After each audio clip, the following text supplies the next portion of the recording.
जनों, साथियों, आज वसुंधरा सम्मान से आदरणीय सुधीर सक्सेना को सम्मानित किया गया। उसके विचार भी हम लोगों ने सुने। आदरणीय बादल जी के विचार प्रमुख वक्ता के रूप में हम लोगों ने सुने हैं। आदरणीय साथियों, पत्रकारों से तो हम लोग रोज बात कर लेते हैं, रोज अपनी बात सुनाते रहते हैं, क्योंकि खबर में बने रहना है। यदि खबर में ना बने रहें तो लोग भूल जाते हैं कि आदमी जिंदा है या नहीं है। इसलिए ज़रूरी है कि पत्रकारों से रोज़ बात करते रहो। लेकिन सोच रहा था कि आज तो पत्रकार नहीं बल्कि ये तो साहित्यकार हैं, लेखक हैं, कवि हैं, इतिहासकार हैं, सारे लोग बैठे हुए हैं। इसके बीच में अपनी बात कैसे रखूँगा। अच्छा हुआ प्रकृति ने साथ दे दिया। मैं क्या बोल रहा हूँ वो मैं ही सुन रहा हूँ। सामने इतने जोर से बारिश हो रही, कोई सुन भी नहीं पा रहा।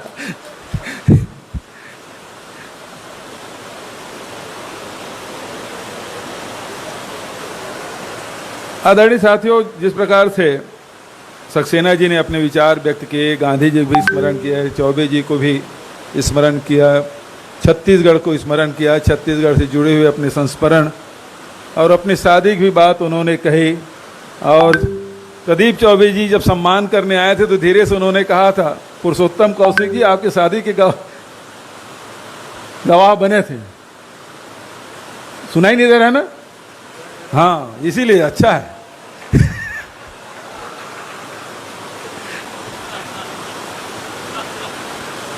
तस्दीक हो गया कि मैं जो बोल रहा हूं सामने वाले सुन नहीं रहे हैं। इससे अच्छी बात क्या है?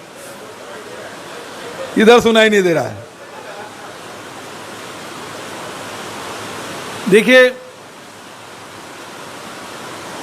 शब्दों को सजोना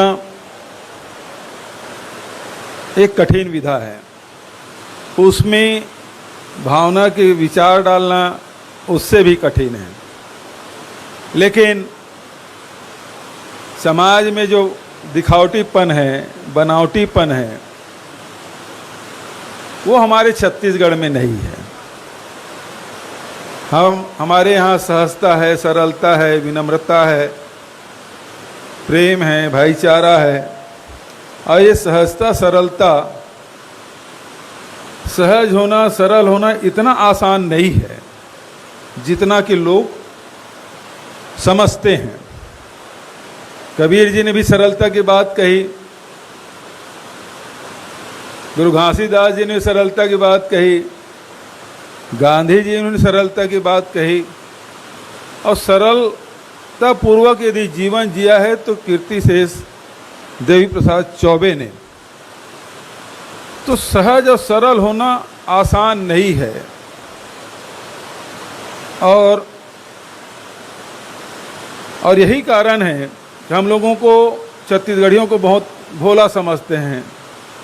मैं भाला की बात नहीं करूंगा, वो आप लोगों का विषय है। मैं तो केवल भोलेपन की बात कहूंगा। छत्तीसगढ़िया लोग बहुत भोले रहते हैं, भोले रहते हैं। अंग्रेजी में इनोसेंट बोल देते हैं। लेकिन इस भोलेपन में जो खासियत है वो दूसरे में नहीं है।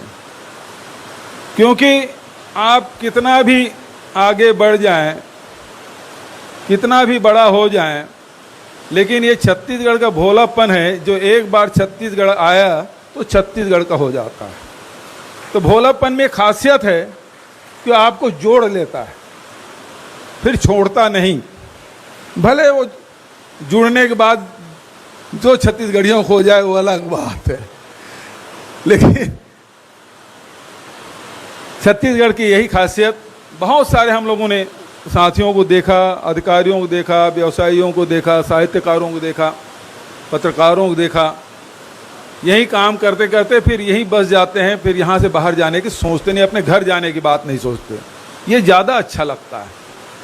ये जो सहजता, सरलता है, ये हमारी अपनी खाती है, हमारी पूंजी है।